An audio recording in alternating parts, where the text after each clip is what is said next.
For 2 years a mother wept before gravestones, until she heard from a strange boy that her children were alive, living in his building. She ran, burst through the door, and found her children, kidnapped by their own father in a macabre lie.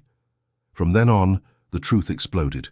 Swapped bodies, lives torn away, and a mother willing to face any hell to save her family. If this story caught your interest, don't forget to subscribe to our channel and tell us what city you're watching from. Let's continue. I promise this will be the best story you'll ever hear in your life. Amelia woke up that Saturday with the same weight she had been carrying for 2 years. The alarm clock didn't even need to ring anymore. Her body already knew the routine, as if every cell was programmed for that weekly ritual that had become her only reason to keep breathing. She got up slowly, her bare feet touching the cold floor of the small flat in East London, and walked to the bathroom without looking to the sides.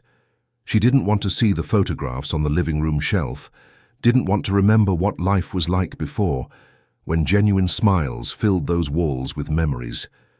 The warm water from the shower fell on her shoulders as she closed her eyes and tried not to think. But thinking was inevitable. It always was. Every Saturday brought the same renewed pain, as if time hadn't passed, as if that terrible early morning still happened every night in her nightmares. The call in the middle of the night, the trembling voice of the police officer on the other end of the line, the words that shattered her world in seconds. She was never the same after that. She put on a simple blouse and a pair of faded jeans. She hadn't cared about her appearance for a long time. The mirror reflected a 36-year-old woman who looked like she had lived 60 years, with deep, dark circles, dull hair tied in a messy bun, and an empty expression that would frighten anyone who knew her before. Before. That word echoed in her mind like a persistent ghost. Before everything fell apart, before she lost everything she loved, before she became this shadow of her former self. In the tiny kitchen, she prepared a strong, bitter black coffee, the way she had learned to drink it to stay awake during the endless sleepless nights. She didn't eat anything. She rarely ate on Saturdays. Her stomach would clench completely when she thought about what was to come. She grabbed the worn-out bag hanging on the chair, checked that her wallet was there, and left the flat without looking back. The bus was crowded, even though it was still early. London never truly slept, and on Saturdays people moved between different commitments from the weekdays, but they were just as tiring.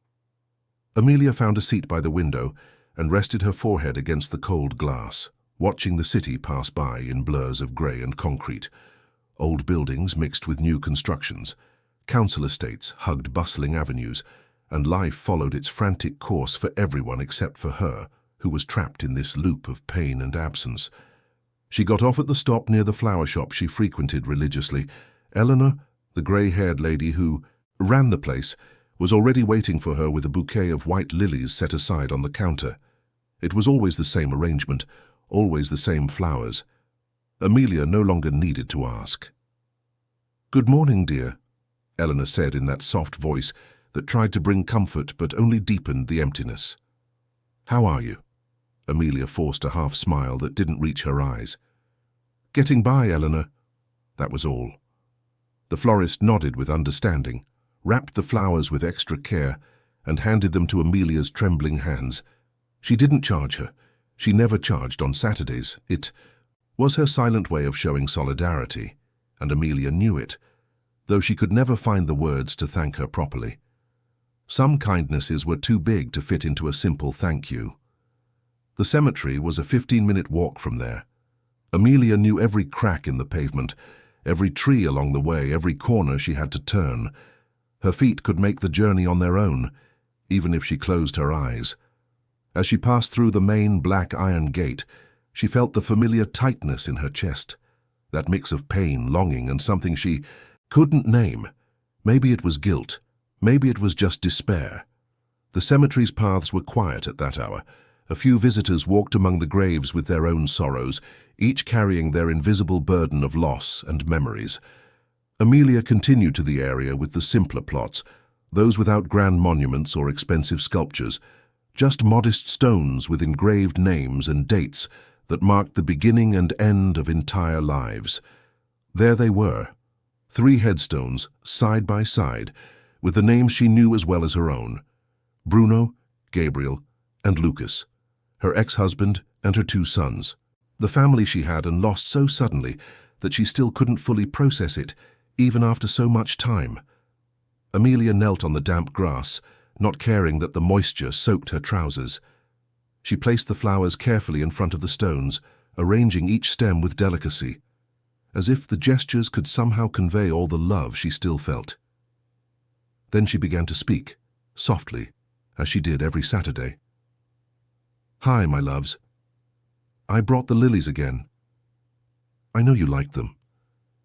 Or at least I like to think you did."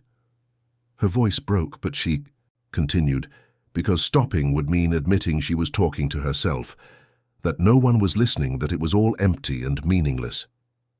"Gabriel, your team won this week. You would have been so happy.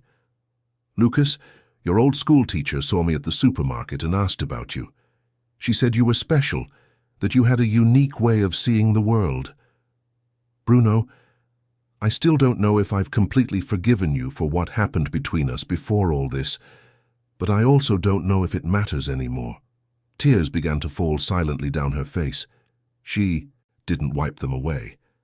She let them fall freely, wetting the earth at the foot of the headstones.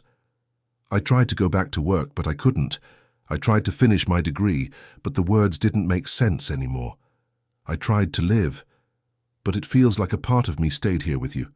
People say that time heals, but I think they lie. Time just teaches you how to live with the pain, to carry it like an invisible backpack that you never take off." She stayed there for long minutes, just breathing, feeling the light, wind that rustled the leaves of the surrounding trees. The cemetery had a strange atmosphere, both peaceful and melancholic, as if it were a place suspended between 2 worlds. Amelia felt at home there, in a way. It was the only place where she could be completely honest about her pain, where she didn't have to pretend to be okay so as not to worry others. When she finally stood up, her legs were numb and her heart was heavy. It was always like this. She came seeking comfort and left even more drained, but she couldn't stop. It was a painful addiction, a need to maintain that bond, even if only imaginary, with the people she loved most. That's when she heard a child's voice behind her. "Miss." Amelia turned slowly, wiping her eyes with the back of her hand. It was a boy, no more than 10 years old, too thin, with worn, dirt-stained clothes. His eyes were large and curious, but there was something in them that bothered her, a seriousness unsuited for his age. "Hello," she replied, trying to smile gently despite the discomfort of being interrupted in her private moment. The boy took a few more steps closer, looking at the headstones with an expression Amelia couldn't decipher. Then he pointed to the names engraved on the stone, specifically to Gabriel and Lucas. "I know them," the boy said with unsettling casualness. Amelia felt the blood run cold in her veins. Her heart raced, and for a moment she thought she might faint. The boy's words echoed in her head like a distant, confused, impossible scream. "What did you say?" she asked, her voice hoarse, barely able to form the words.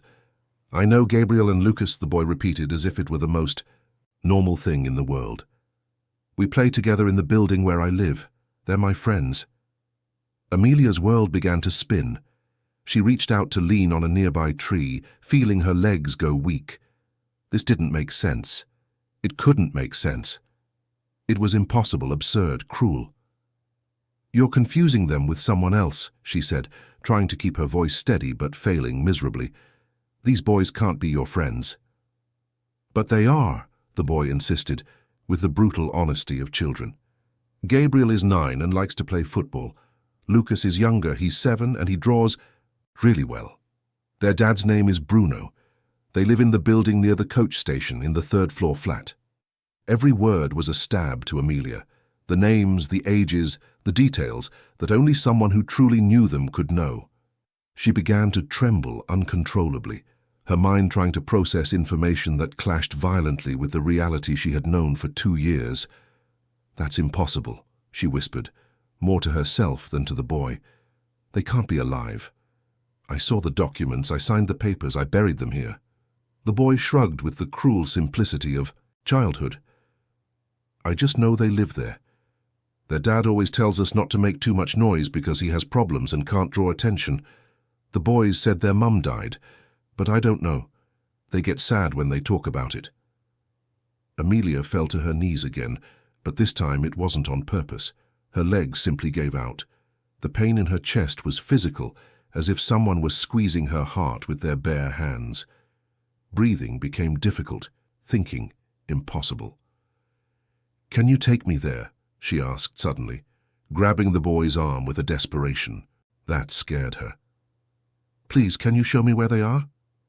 The boy seemed frightened by her intensity, but nodded slowly. "Okay, miss. But you look weird. Are you sure you're okay?" Amelia was not okay. She wasn't even close to okay. But she couldn't let this go. If there was the slightest possibility, however absurd, that her children were alive, she had to know. Even if it was a coincidence of names, even if it was a cruel trick of fate, she needed to see with her own eyes. She stood up with difficulty, holding onto the boy's arm, to steady herself. "Take me now, please." The boy agreed and started walking ahead, looking back every so often to make sure she was following. Amelia followed like an automaton, her feet moving of their own accord, while her mind was a whirlwind of contradictory thoughts. It couldn't be true, it was impossible. But what if it was? What if for 2 years she had been mourning people who were alive? What if it was all a giant lie?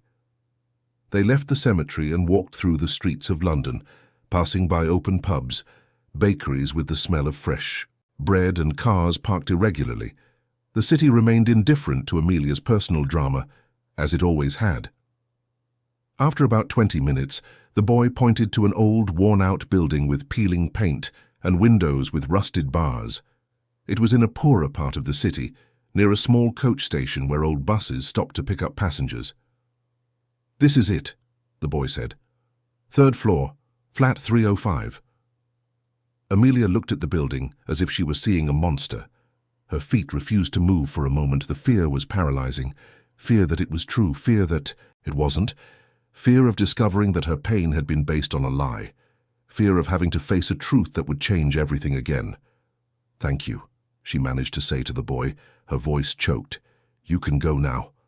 The boy hesitated, but eventually shrugged and ran off, disappearing around the corner. Amelia was left alone on the pavement, staring at the building. People passed by her, some looking with curiosity, others ignoring her completely. No one could imagine the storm raging inside her at that moment. She took the first step, then another, and another. She crossed the street, pushed the loose gate, and entered the dark lobby of the building. There was no lift, only concrete stairs with a loose handrail. She began to climb, each step feeling as heavy as lead. 1st floor, 2nd floor. Her breathing was rapid, not just from the physical exertion, but from the anxiety consuming every fiber of her being. 3rd floor, flat 305.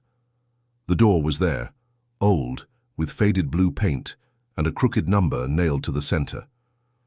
Amelia stopped in front of it, her hand raised to knock but frozen in mid-air. She could hear sounds from the other side. A television on, light footsteps, muffled voices, children's voices. Her heart was beating so hard she thought it might explode. She closed her eyes, took 3 deep breaths, and finally knocked on the door. 3 firm knocks that echoed in the silent corridor. The sounds from the other side ceased immediately. Absolute silence. Then, heavy footsteps approaching. A pause. The sound of a chain being removed, of a lock being turned. The door opened slowly, just a crack, and Amelia saw a man's eye watching her with suspicion. "Who is it?" asked a masculine voice, hoarse and tense. Amelia couldn't answer, because she knew that voice. She knew it as well as she knew her own. It was a voice she had heard every day for years, a voice that had told her it loved her, that had argued with her, that had made promises and broken them. It was Bruno's voice. She pushed the door with force, catching the man by surprise. The door swung open completely, and there, in the small, dark and messy flat, she saw everything. She saw Bruno, thinner, with longer hair and unshaven beard, his eyes wide with shock and fear. And behind him, Sitting on the old torn sofa with video game controllers in their hands were two boys, Gabriel and Lucas, her sons, alive, older, real. The world stopped. Time froze. Amelia couldn't breathe, couldn't think, couldn't do anything but stare at those two faces she was sure she would never see again. Gabriel had grown, he was taller, his facial features more defined. Lucas had lost his front teeth and was wearing a t-shirt that was too big for him, but it was them, her babies, her boys. "Mum?" whispered Gabriel, the controller falling from his hands to the floor. But Lucas shrank back on the sofa, confused, looking at Bruno as if waiting for guidance. He didn't recognize her. Amelia felt a pain even greater than that of the supposed loss. Her youngest son didn't remember her. "Amelia, what are you—" Bruno began, but he couldn't finish the sentence. She didn't hear anything else. Her legs gave out for the second time that day, and she fell to her knees on the dirty floor of the flat, sobbing in a way she didn't know she was capable of. They were tears of relief, of pain, of anger, of confusion, of everything at once. Her entire body trembled violently. Gabriel got up from the sofa and took a few hesitant steps towards her. His eyes were filled with tears too. "Mum, you're alive.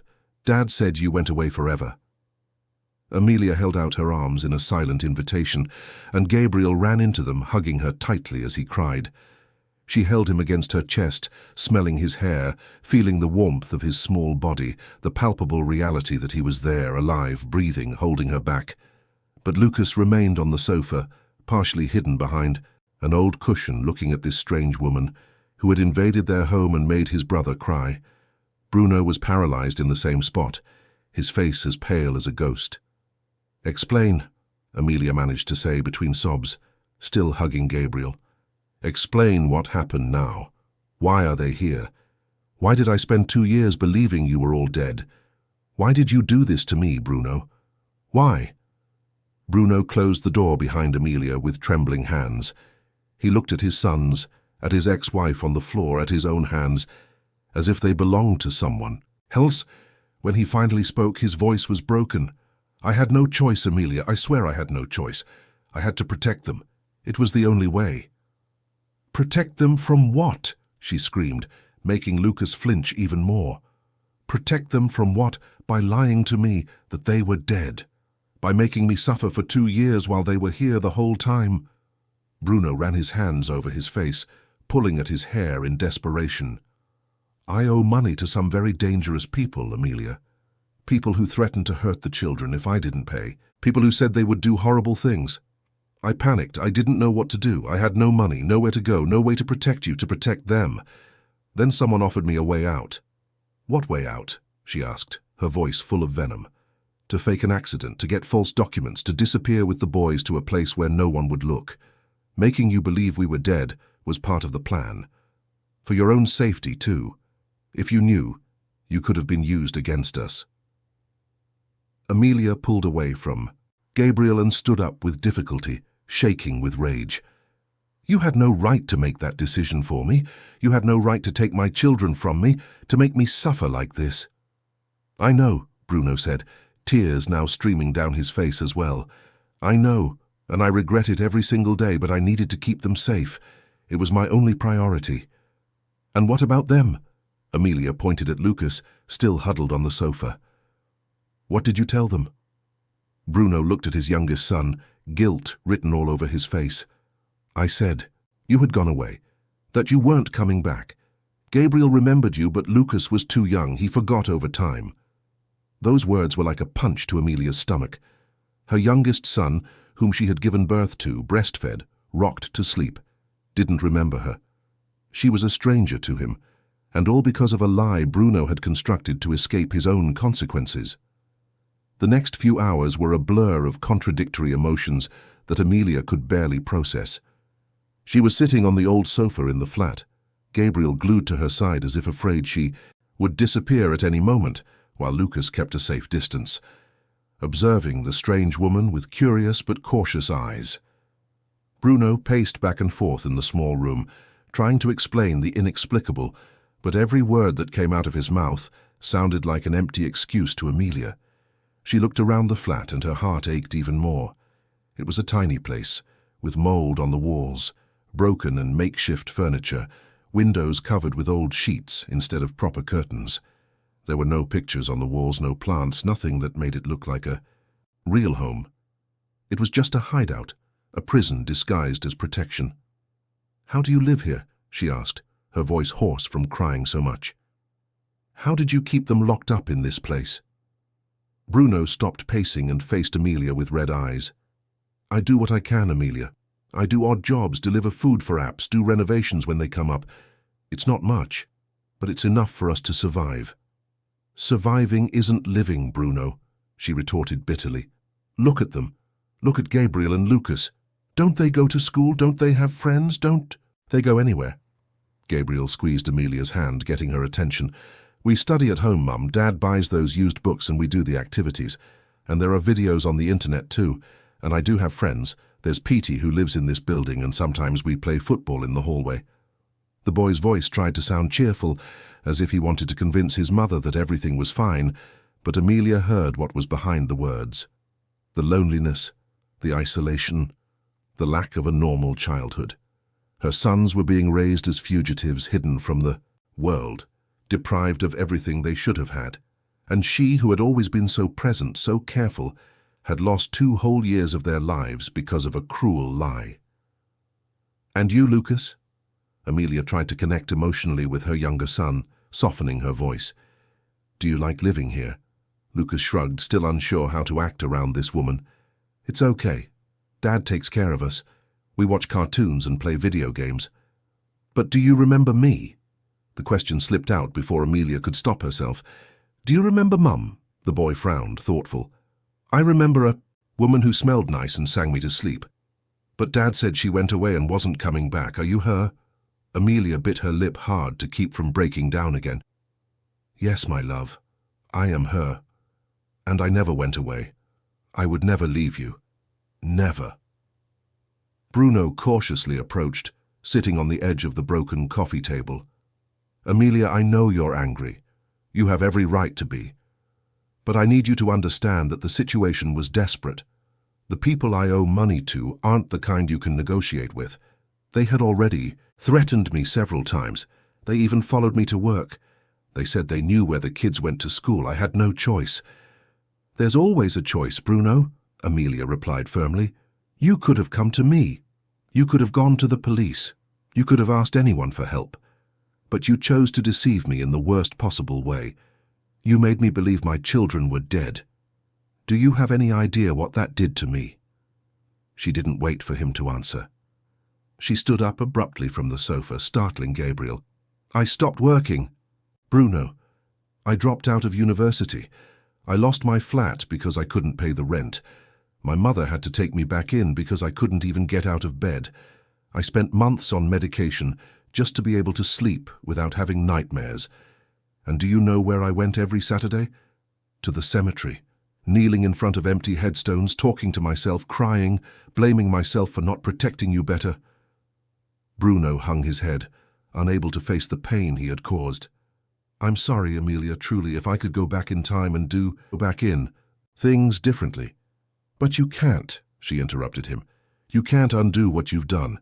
And now I have to decide what to do with this information, because you do realize that what you did is a crime, right?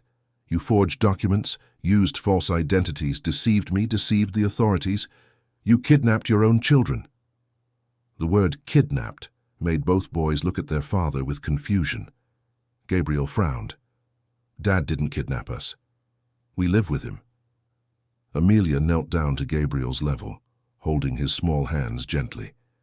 "Sweetheart, when one parent hides the children from the other parent without permission, without an agreement, that has a name, and no matter the reason, it's not right." "But Dad said it was to protect us," Gabriel insisted, his voice beginning to tremble.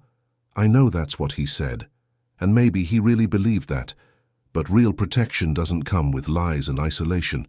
You deserve to be in school, have friends, play in the park, do normal kid things, and I deserve to know you were alive."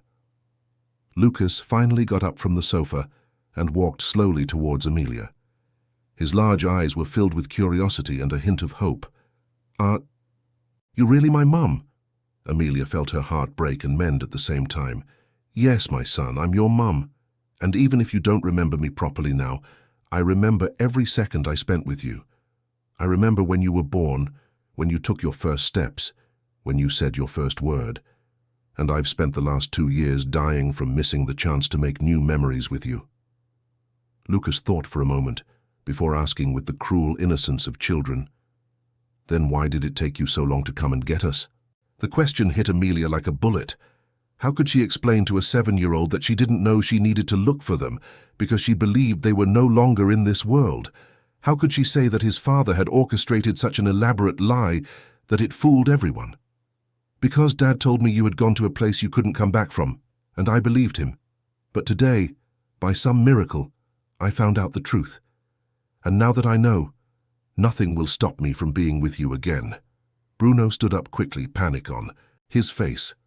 "Amelia, you can't just take them. The people after me are still out there. If they find out the children are alive, they'll come after us again." "Then we'll go to the police, and you'll tell them everything," Amelia said with determination. "You'll name those people, explain the whole situation, and the justice system will protect the children for real. The right way." "You don't understand," Bruno practically shouted, scaring the boys. "These people have contacts inside the police. They have people everywhere. That's how I got the fake documents, the bodies to put in their place. There were people in the system helping. Do you think I did it all by myself?" Amelia felt a chill down her spine. The revelation that a network of corruption was involved made everything even more complex and dangerous. But she couldn't just leave things as they were. She couldn't allow her children to continue living like this. "Then we'll find someone we can trust. A prosecutor, a lawyer, someone who can help us without being involved with these people. But I'm not leaving here without my children, Bruno. That's not up for negotiation." The two stared at each other in a silent duel of wills. Gabriel and Lucas watched their parents anxiously, sensing the tension but not fully understanding the gravity of the situation. It was Gabriel who broke the silence. "I want to be with Mum. I've missed her every day. If she's alive, I want to live with her again."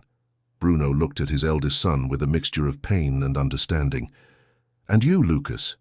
What do you want?" The younger boy bit his lip, clearly torn. "I don't know. I like living with you, Dad. But if she's really my mum, maybe it would be nice to get to know her better too. Can we all live together?" The innocent suggestion caused an awkward silence to fall over the group. Amelia and Bruno had tried that before, and it hadn't worked. The divorce had been difficult, full of arguments about money, custody, and mutual blame. But that was before all this madness, before Amelia spent 2 years in mourning, before she discovered it was all an elaborate lie. "We can't go back to how we were before, Lucas," Amelia explained gently. "Dad and I don't live together anymore because it didn't work out, but that doesn't mean we don't love you. You'll be able to see both of us, spend time with both of us. It will just be different now." Bruno was about to say something when loud knocks on the door made everyone stiffen. Gabriel grabbed Amelia's hand tightly while Lucas ran behind his father. Bruno froze, his face suddenly as white as paper. "Who is it?" Amelia whispered, but Bruno put a finger to his lips, signaling for silence. The knocks repeated, more insistent this time. A deep, rough male voice came from the other side. "Bruno, open this door. We know you're in there." The terror in Bruno's eyes said it all. These were the people he was running from. Somehow they had found out where he was. And now, with Amelia and the children there, the situation became infinitely more dangerous. "Is there another way out?" Amelia asked quickly, already taking the boys by the hand and pulling them close to her. Bruno pointed to the kitchen window. "There's a fire escape there, but it's risky." "Riskier than staying here?" Amelia retorted. "Let's go now." She guided Gabriel and Lucas to the tiny kitchen while Bruno pushed the old refrigerator against the front door, trying to buy a few precious seconds. The knocks turned into kicks and the wood of the door began to crack. Amelia opened the kitchen window that led to the back of the building and looked down. The fire escape was rusty and looked unstable, but there was no choice. She had Gabriel go down first, then helped Lucas, and finally climbed down herself, her bare feet meeting the cold, uneven steps. Bruno was right behind them when they heard the crash of the main door being broken down. Rough voices invaded the flat, and heavy footsteps approached quickly. Bruno jumped through the window and started climbing down the fire escape as fast as he could, while Amelia guided the children to the ground. When they finally touched the soil of the dirty alley behind the building, Amelia took both boys' hands and started running without looking back. Bruno was right behind, panting. They ran through the confusing alleyways of the area, dodging accumulated rubbish and irregularly parked cars, until Amelia saw a taxi stopped at a traffic light on a larger avenue. Without a second thought, she waved desperately at the driver. The taxi stopped, and she pushed the children inside, getting in after them. Bruno hesitated for a second on the pavement, looking back as if considering going back, but Amelia pulled him by the arm with force. "Get in the car, Bruno." He obeyed, and the taxi sped off. The driver, a middle-aged man with a surly face, looked in the rearview mirror with suspicion. "Where to?" Amelia gave her mother's address in South London. It was the only place she could think of at that moment. The driver nodded and drove in silence while the 4 passengers tried to catch their breath. Gabriel was shaking, still holding Amelia's hand tightly. "Who were those people, Mum?" "It doesn't matter now, my love. What's important is that you're safe." But Lucas, always more observant than he appeared, looked at his father with accusation in his eyes. "Is it because of them that we can't go out? Is that why you lie about everything?" Bruno couldn't answer. He just looked out the taxi window, watching London pass by in a blur of lights and motion. His expression was one of complete defeat. When they arrived at Amelia's mother's house, a simple but welcoming home in a middle-class neighborhood, it was already getting dark. Helen, a 60-year-old woman with grey hair and sharp eyes, opened the door and nearly fainted at the sight of the grandchildren she believed were dead. "Oh my God," she whispered, her hands trembling as she touched Gabriel and Lucas's faces, as if she needed to confirm they were real. "My God, my boys."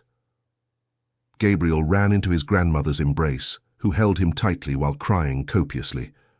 Lucas was more withdrawn, not quite remembering this lady who was hugging him with so much love. Helen looked at Bruno with a mixture of confusion and anger. You did this. You took my grandchildren from me." "Mum, not now," Amelia intervened, too tired for more confrontations. "We need to get inside. There are people looking for us." That made Helen move quickly. Come in quickly. I'll lock everything up." Once inside the house, with all the doors and windows locked, Amelia finally allowed her body to relax slightly. She sat on the familiar living room sofa, while her mother took Gabriel and Lucas to the kitchen to prepare something for them to eat. Bruno stood by the door, clearly not knowing his place there. "You need to tell me everything now," Amelia said, her voice firm despite her exhaustion. "Every detail. Who are these people? How much do you owe? How did you manage to fake everything? And why, Bruno? Why did you think this was the only solution?" Bruno finally sat in a distant armchair, running his hands over his face several times before starting. "I got involved in illegal betting about 3 years ago. At first it was just a small thing, you know, betting on football games, that sort of thing, but then I started losing. A lot. And every time I lost, they offered me credit to keep playing, saying I'd win it back. But I just sank deeper."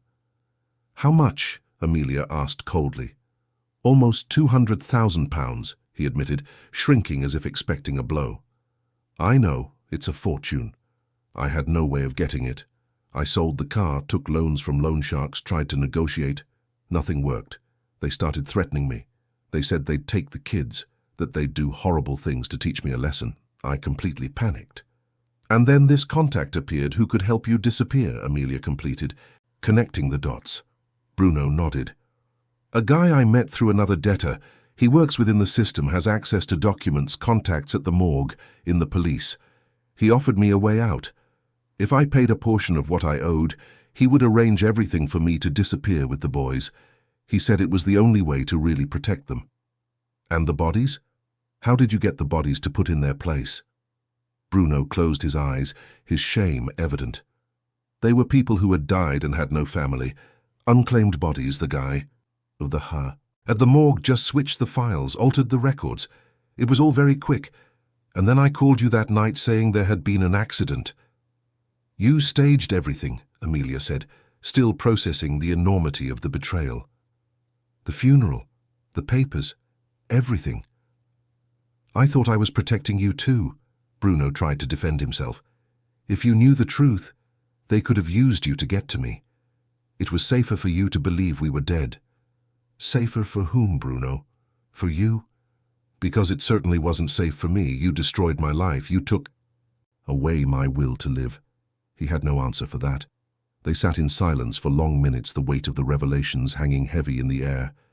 From the kitchen came the sound of Helen talking softly with her grandchildren, trying to reconnect with them through stories and affection. "What are you going to do now?" Bruno finally asked, his voice small. Amelia took a deep breath. "Tomorrow morning, we're going to the police. You're going to tell them everything, name these corrupt contacts, and we're going to ask for official protection. The children will no longer live in hiding. They will go back to school, have a normal life, receive psychological support, and you will answer for what you've done." "I'm going to prison," Bruno stated with resignation. "Probably," Amelia confirmed without pity. "But maybe your cooperation will help reduce the sentence, and more importantly, it will keep the children truly safe, the right way this time." Bruno nodded slowly, accepting his fate. "Can I sleep here tonight? To be near them?" Amelia looked at her ex-husband with a mixture of anger and exhaustion. "You can stay on the sofa, but tomorrow everything changes." That night, Amelia lay in her old teenage bed with Gabriel and Lucas on either side. Gabriel immediately snuggled up against her, as if he had been waiting 2 whole years for that moment. Lucas stayed further away at first, still processing everything that had happened, but gradually he moved closer until his little head rested on Amelia's shoulder.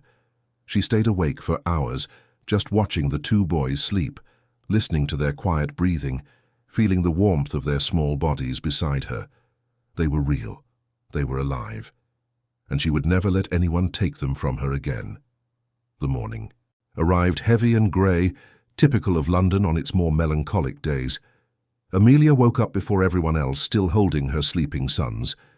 For a few blessed seconds, before her mind fully awoke, she allowed herself to just feel the gratitude of having them there, alive and real. But then the reality of the day ahead fell upon her like a concrete, suffocating weight. They had to go to the police. They had to expose everything. And that meant their lives, which had already been turned upside down, would be turned upside down again. She got up carefully so as not to wake the boys and went to the kitchen, where she found her mother already making coffee. Helen had deep, dark circles and looked like she had aged 10 years in one night, but her movements were firm and determined. "Did you get any sleep?" Amelia asked, accepting the cup of coffee her mother offered her. "How could I sleep knowing my grandchildren were in that situation?" Helen replied, her voice hoarse. "I spent the whole night thinking about everything they've lost. 2 years, Amelia, 2 years of birthdays, of Christmases, of growing up. That man stole that from all of us." "I know, Mum. And today he's going to start paying for it." Helen sat down heavily at the kitchen table. "Are you sure going to the police is safe? What if these people Bruno owes money to find out? What if they come after the children? That's why we need official protection. The police have programs for that. They will investigate the corrupt contacts who helped Bruno, and they will ensure our safety." At least that's what Amelia hoped. In truth, she wasn't sure of anything. She was navigating in the dark, trying to make the right decisions, but with no guarantee they would work. All she knew was that she couldn't keep hiding the children. They deserved a real life, not a ghost-like existence. Bruno appeared at the kitchen door a few minutes later, unshaven and with even more pronounced dark circles than Helen's. He had spent the night on the sofa, probably without any sleep either. "Good morning," he said awkwardly, feeling the immediate tension his presence caused. Helen turned her face away pointedly, refusing to acknowledge him. Amelia just nodded, maintaining a cold, emotional distance. The boys woke up half an hour later. Gabriel seemed scared, as if afraid it was all a dream, and he would wake up back in the dark, isolated flat.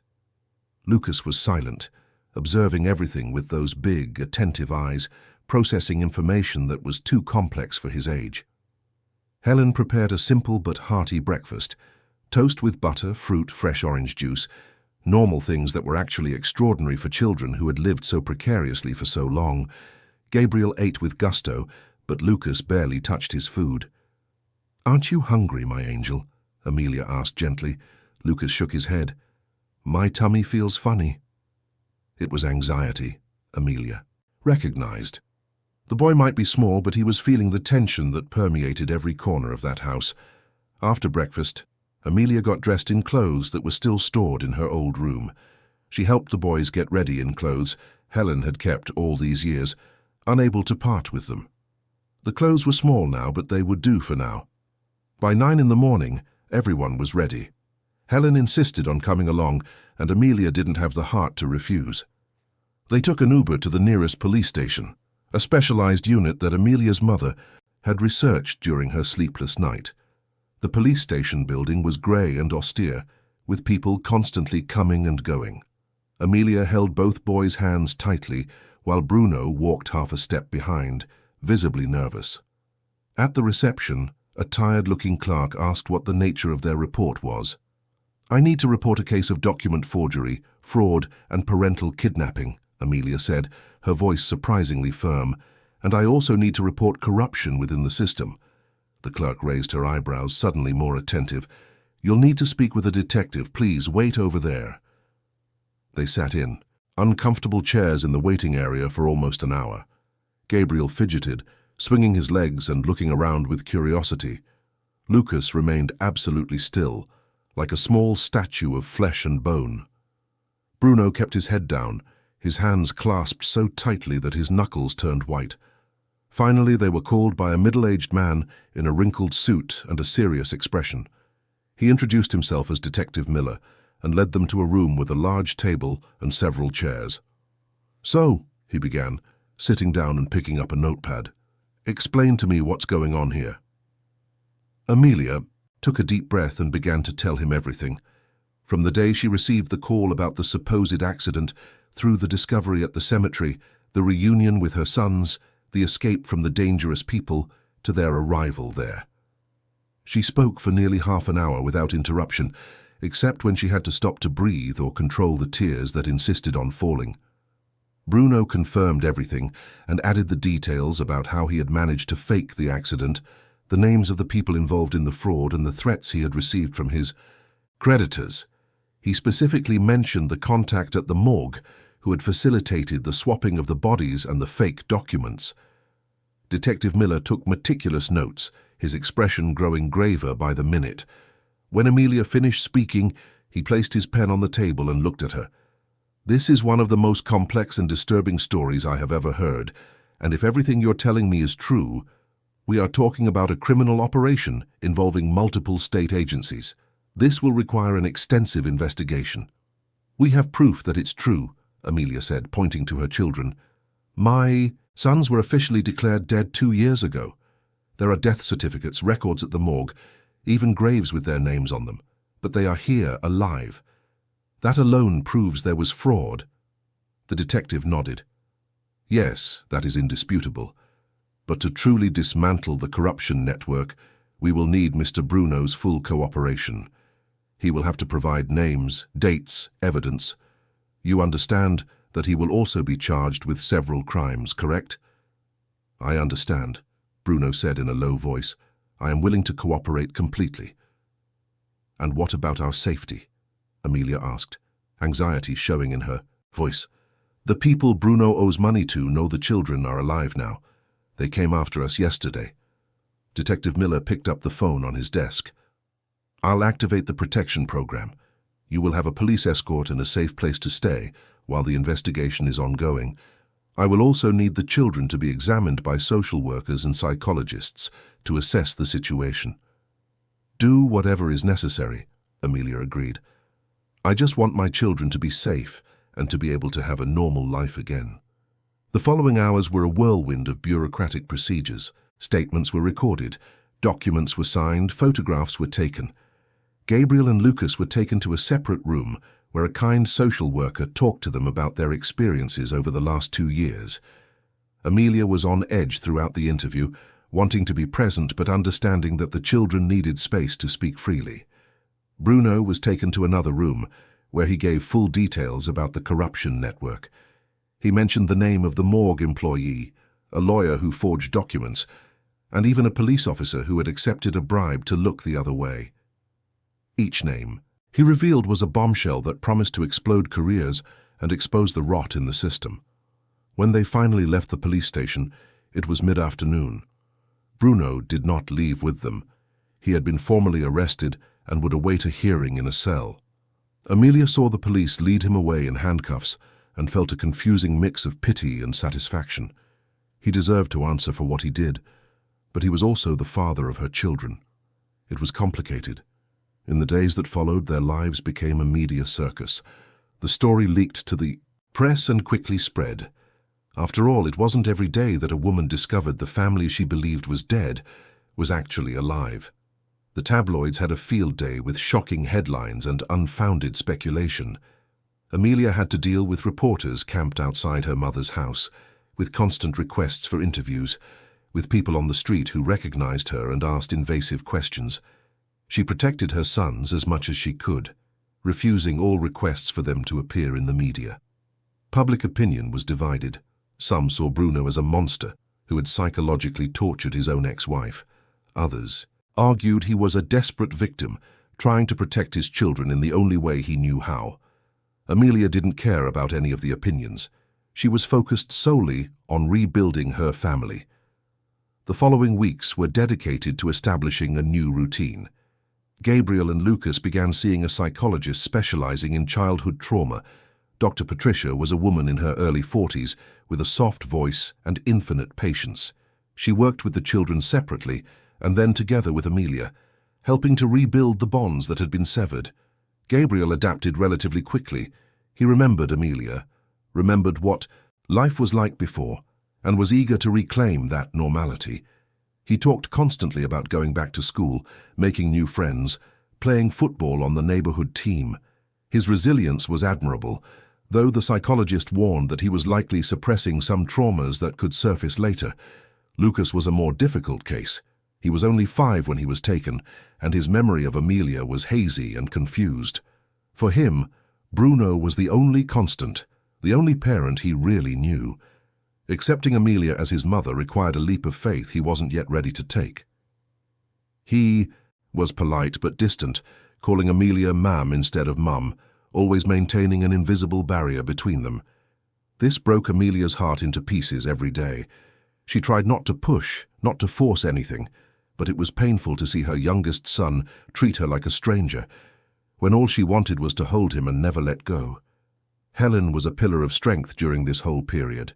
She helped with everything, from practical tasks like enrolling the boys in school to providing emotional support when Amelia broke down late at night.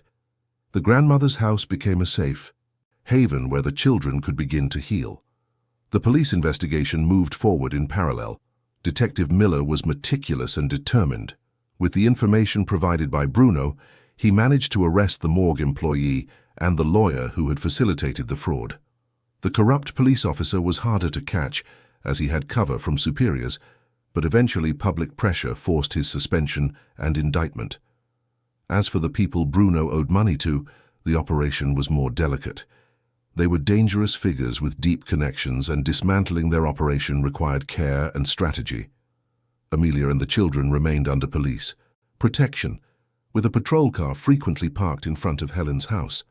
A month after it all began, Amelia finally managed to reclaim some parts of her former life. She returned to work at a clothing shop, where she had been a manager before the tragedy. Her former colleagues welcomed her with tears and hugs, still processing the madness of everything that had happened. She also began to think about returning to university. She had dropped out of her teaching degree in her second year, but now she felt she had renewed reasons to complete it. She wanted to better understand how to help not only her own children, but other children going through similar traumas. Gabriel adapted well to the new school. He made friends quickly and started bringing home excited stories about what he had learned that day. Amelia listened to every word attentively, grateful to see him reclaiming the childhood that had been stolen from him. Lucas was still struggling. He had difficulty concentrating in class, making friends, and trusting the adults around him. The teacher reported that he was too quiet, always on alert as if waiting for something bad to happen at any moment. It was the typical behavior of a child who had lived in a constant state of anxiety and fear. Amelia visited Bruno in prison once a week, taking the boys. The visits were difficult and fraught with conflicting emotions. Gabriel still loved his father, but was hurt by the lies. Lucas clung to Bruno, crying when it was time to leave, and Amelia watched it all with a heavy heart, trying to balance her own resentment with the children's need to maintain some kind of relationship with their father. During one of these visits, Bruno finally opened up completely to Amelia. They were sitting in a cold, impersonal room with a glass partition separating them, speaking through old-fashioned telephones. "I know nothing I say will fix what I did," he began, his voice tired. "But I need you to know that I never wanted to hurt you. I just panicked and made the worst possible decision. You took 2 years of my life, Bruno. 2 years I'll never get back. You made me believe our children were dead. There is no excuse that can justify that." "I know," he agreed, tears running down his bearded face. "And I will carry this guilt for the rest of my life.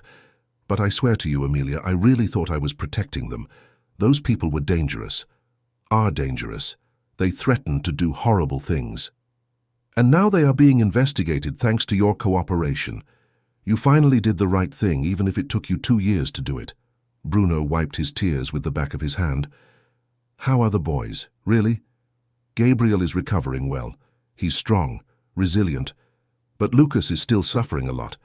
He barely speaks to me, Bruno. My own son doesn't recognize me as his mother." "I'm so sorry for that," Bruno said sincerely. "I tried to keep your memory alive for them.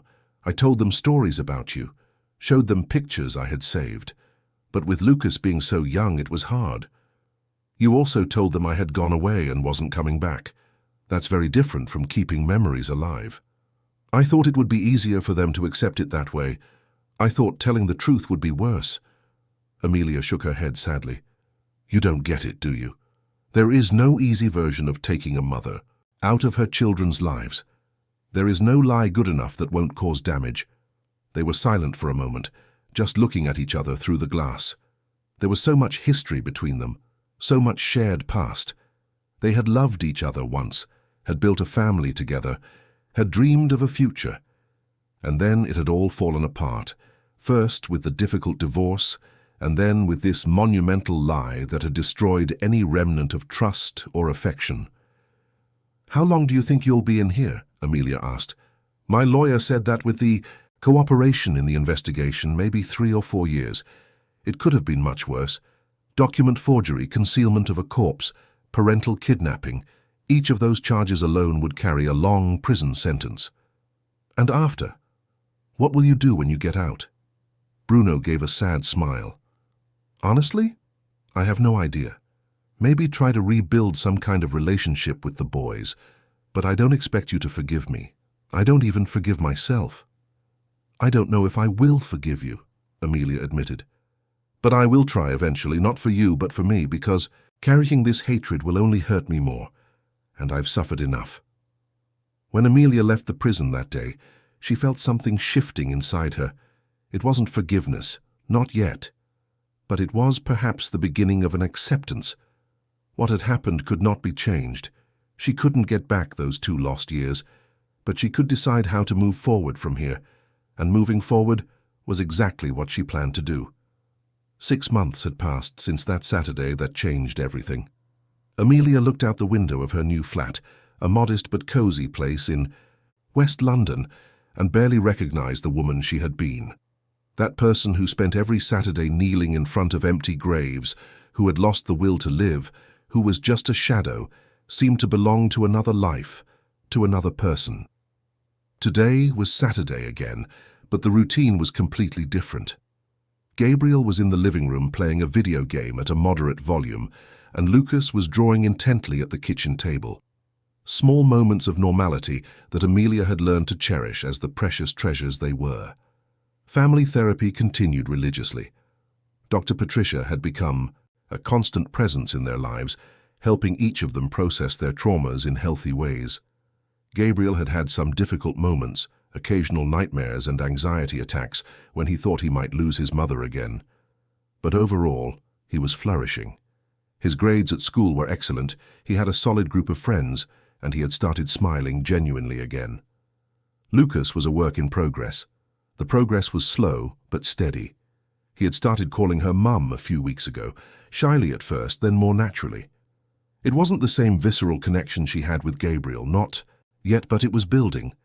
Every small gesture of affection, every time he spontaneously took her hand or asked for a hug, was a victory that made Amelia's heart overflow with gratitude. Bruno's trial had concluded the previous month. With his cooperation in the investigation that led to the arrest of several corrupt figures, his sentence was reduced to 3 years. He would serve another 2.5 years, and then would be on parole. The lawyer representing him, an incisive woman named Dr. Hayes, had argued that Bruno was both a victim and a perpetrator, a desperate man, who made terrible decisions out of genuine fear for his children's safety. The prosecutor in the case, Dr. Henry Shaw, did not fully agree with this view. For him, Bruno had had multiple opportunities to seek help through legitimate channels and had deliberately chosen the path of fraud and deceit.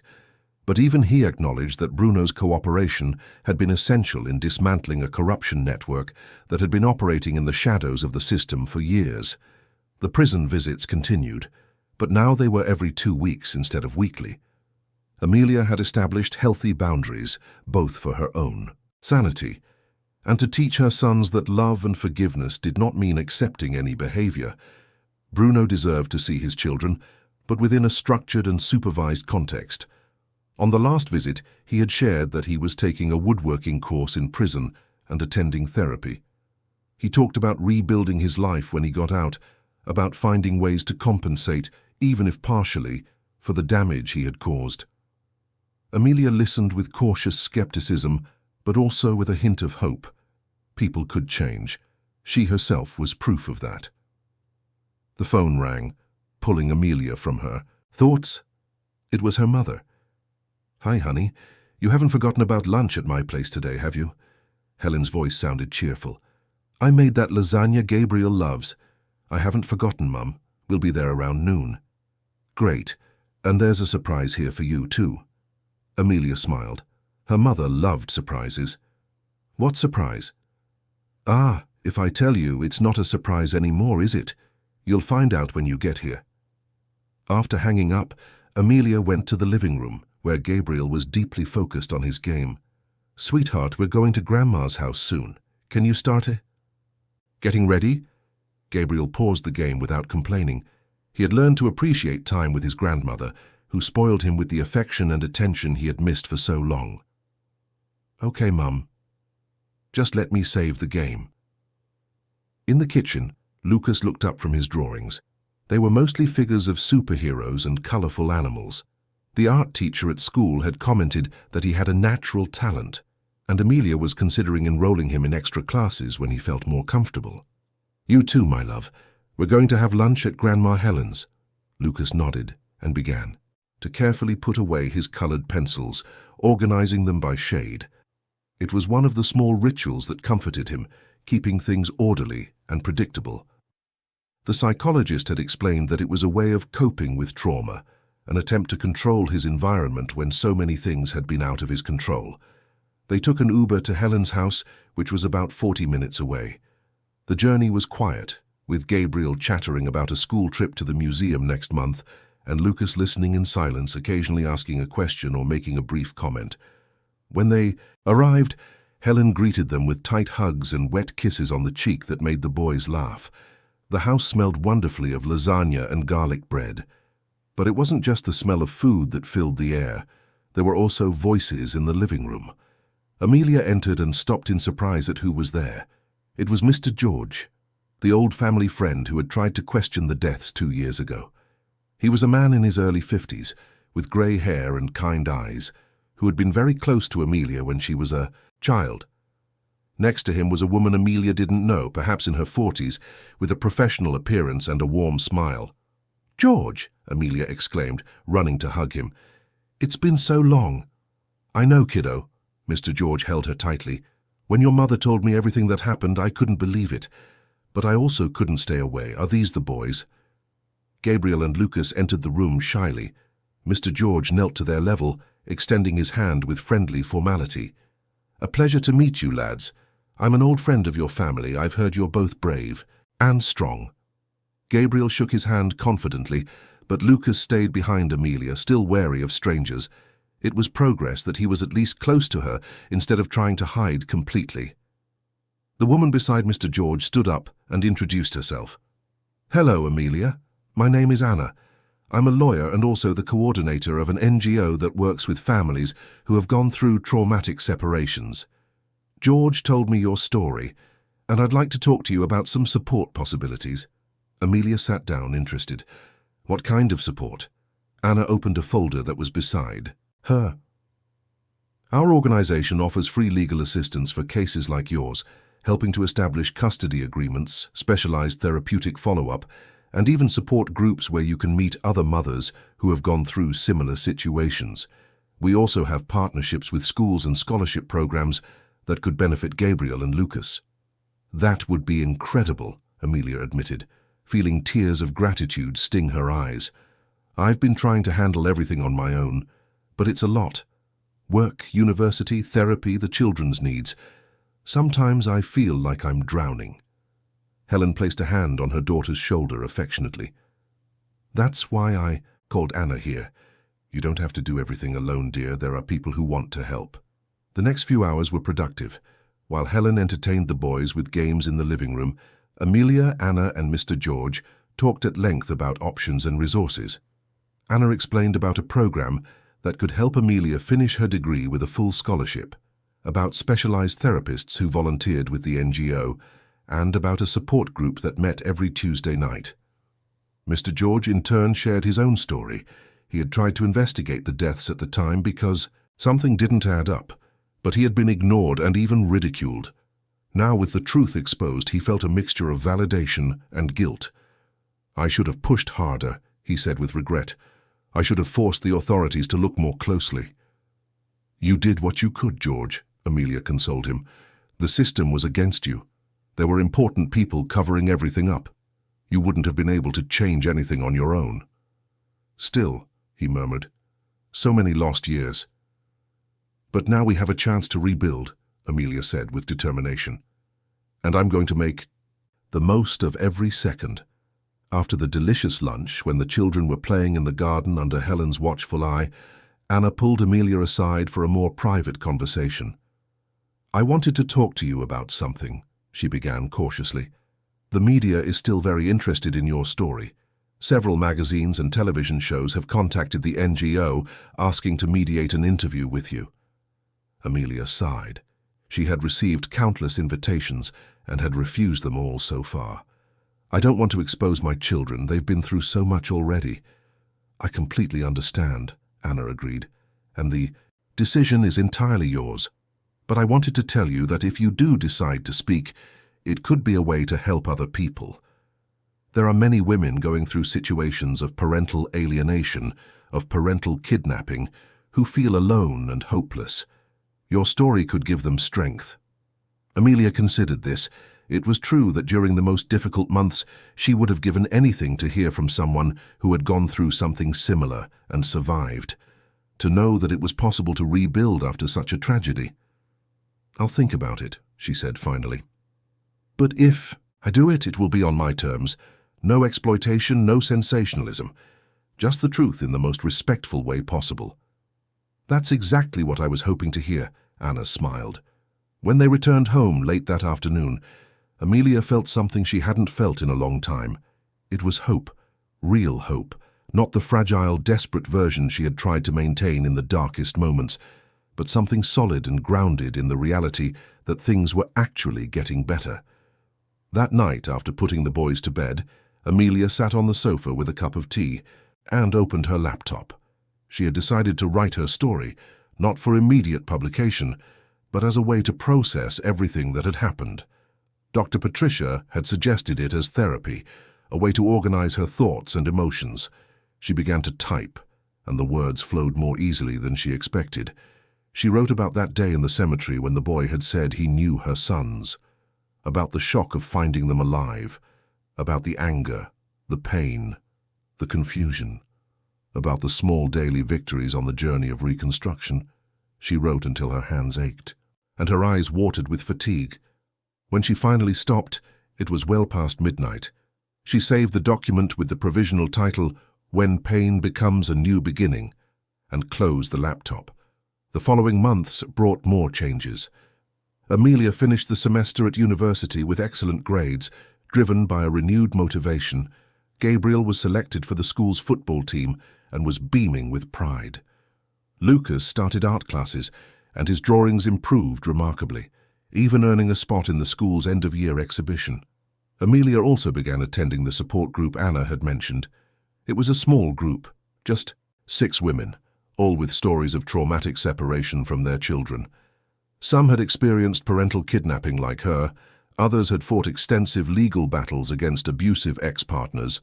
One had even lost temporary custody due to false accusations that took years to disprove. Hearing these stories was both comforting and devastating. Comforting because she wasn't alone, because other people understood exactly what she had been through. Devastating because it showed how the system often failed to protect mothers and children. It was in this group that Amelia found the courage to agree to an interview. It wouldn't be on a sensationalist television show, but in a serious documentary about parental alienation and failures of the judicial system being produced by an award-winning filmmaker. Amelia agreed to participate on the condition that Gabriel and Lucas's faces would be obscured and that she would have final approval on how her story was presented. The filming took place over 2 weeks. It was emotionally and physically exhausting, reliving every detail, opening wounds that had barely begun to heal. But it was also cathartic. Every time she told her story, she felt she processed another piece of the trauma, transforming it from something that controlled her into something she could control.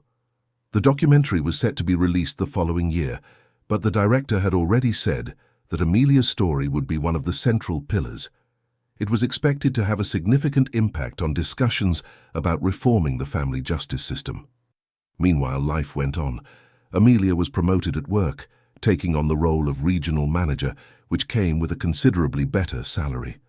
This allowed her to move into a slightly larger flat, where each child had their own room.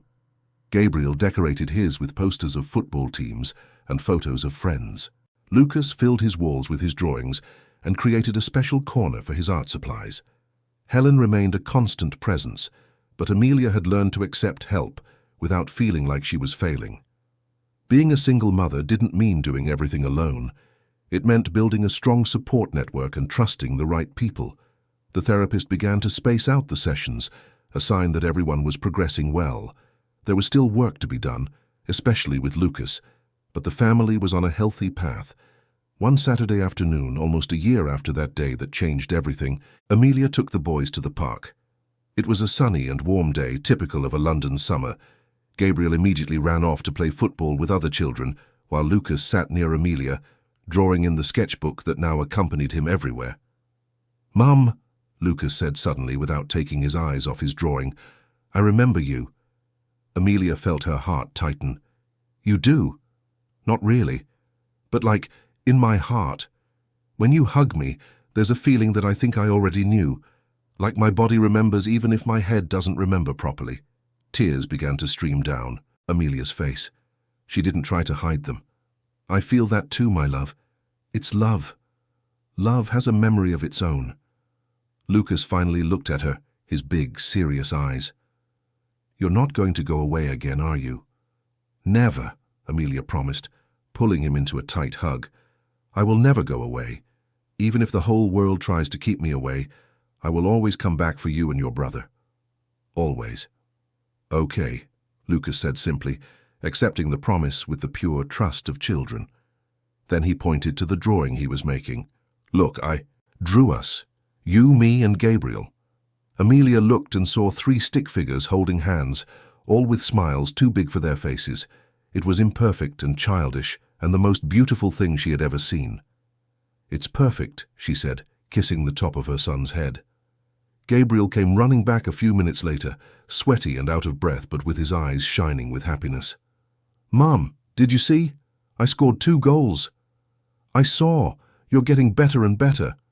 "It's because I practice a lot," Gabriel said with pride before collapsing on the ground beside them, sprawling on the grass. "You know what I was thinking?" "What?" "We should do this every Saturday. Come to the park, be together, not think about anything boring. Just be happy." Amelia smiled, a sense of peace finally settling in her chest. "I think that's a perfect idea." And so they stayed, the 3 of them lying on the grass, watching the clouds pass by in the blue London sky. Around them, life was happening. Children laughing, dogs barking, couples strolling, street vendors offering their goods. The urban chaos that was both frustrating and comforting. Amelia thought of all the Saturdays she had spent at the cemetery, kneeling, crying, talking to empty stones. She thought of how that ritual had become her reason to go on, even though it was based on a cruel lie. And now, looking at her living, real sons beside her, she felt a gratitude so deep it almost hurt. Not everything had been resolved. Bruno was still in prison, and his relationship with the boys would need to be rebuilt when he got out. The investigation into the corruption network was still ongoing, with new names being revealed constantly. The emotional scars would take years to heal completely if they ever did. But they were together. They were alive. They were rebuilding brick by brick, a life that made sense again. That night, after putting Gabriel and Lucas to bed, Amelia returned to the document she had started months ago. She added a final chapter, writing about this day in the park, about the promise she made to Lucas, about the feeling of finally finding peace. She ended with a sentence that summed up everything she had learned. "Life can take almost everything from us. It can break us into pieces that seem impossible to put back together. But as long as there is love, as long as there is hope, it is possible to rebuild. Perhaps not back to what it was, but into something new, something that carries the scars, but also the beauty of having survived." She saved the document and closed it. Maybe one day she would turn it into a book, maybe not. It didn't matter. The important thing was that it had served its purpose. It had helped her process and heal. Amelia went to bed that night, not with the crushing weight she had carried for so long, but with a cautious lightness. There were still difficult days ahead, she knew. There would be moments of regression, occasional crises, painful memories that would surface without warning. But there would also be days like today. Days of sun in the park, of imperfect drawings, of celebrated goals, of genuine laughter. Days that proved that despite everything that had happened, despite the monstrous lie that had stolen 2 years of her life, love had prevailed. Her sons were alive. They were together. And finally, after so long in the darkness, there was light again. 2 years after that fateful Saturday in the cemetery, on another sunny Saturday, Amelia woke up without the familiar weight of pain. She looked at the calendar and noticed the date. It had been exactly 2 years since the reunion. Gabriel was 11 now, taller, more mature, his voice starting to break. Lucas was 9, and his personality was finally blossoming, free from the constant fear that had characterized his first months back. Both were sleeping soundly in their rooms, peaceful dreams replacing the nightmares that were once frequent. Amelia made coffee and sat on the sofa with a warm cup, looking at the photos hanging on the wall. There was a recent picture of the 3 of them, taken at her university graduation. She had finally finished her teaching degree and was already working at a school, using her experience to help other children going through trauma. Her phone rang. It was Bruno, who had been released 6 months ago. They had established a structured visitation agreement. He saw the boys twice a month, always in public places at first, and the visits had evolved to include some weekends. The relationship was complex and probably always would be, but it was working. "Hi, Amelia. Just wanted to confirm I'm picking up the boys today at 2. We're going to the cinema and then for ice cream." "Confirmed. They'll like that." "And Amelia, thank you for giving me this chance to be in their lives again." Amelia hesitated before replying. "It's not for you, Bruno, it's for them. They need their father, even with all the baggage." "I know, and I'm grateful anyway." After hanging up, Amelia allowed herself a moment of reflection. She had walked a long and painful path. She had descended to the darkest places of the human soul and had managed to climb back up. She didn't come out unscathed. The scars were there, visible to anyone who looked closely. But she had survived. More than that, she had thrived. The support group she attended had become an important part of her life. She now helped facilitate the sessions, offering the perspective of someone who had been on the other side. Seeing other women begin their healing journey, knowing she had walked that path, gave Amelia a sense of purpose she never imagined she would have. Gabriel appeared in the living room, rubbing his eyes. "Morning, Mum, are you okay?" "I'm great, love. Why do you ask?" "I don't know, you have that look like you're thinking a lot." Amelia smiled. "I was just remembering how far we've come." Gabriel sat next to her, already almost her height. "We have come a long way, haven't we? Sometimes I think about the flat where we lived with Dad and it feels like a distant nightmare. And now? Now it feels like a good dream. A good, real dream." Lucas appeared a few minutes later, dragging his favorite blanket. "What are you guys talking about?" "About how happy we are," Amelia explained, opening her arms for him to snuggle in. The three of them stayed like that for a while, just enjoying each other's company. They didn't need words. Their presence was enough. Later that day, after Bruno had taken the boys, Amelia decided to do something she hadn't done in years. She took an Uber to the cemetery. She stood in front of the 3 graves that had consumed so much of her life. The flowers she used to leave there had long since died, replaced by weeds and dry earth. The headstones still had the names engraved, a permanent reminder of the lie that had almost destroyed her. But Amelia didn't feel the crushing pain of before. She felt residual anger, yes, sadness for the lost years, certainly, but she also felt something new, gratitude. "Thank you," she said aloud to the empty stones. "Thank you for taking me to rock bottom, because it was there that I found the strength I never knew I had. It was in the darkness that I learned to value the light." A light breeze moved the trees around her, and Amelia closed her eyes, breathing deeply. When she opened them again, she turned her back on the graves and began to walk towards the exit. She didn't look back. She would not come here again. That chapter was closed. Her children were not there. They never had been.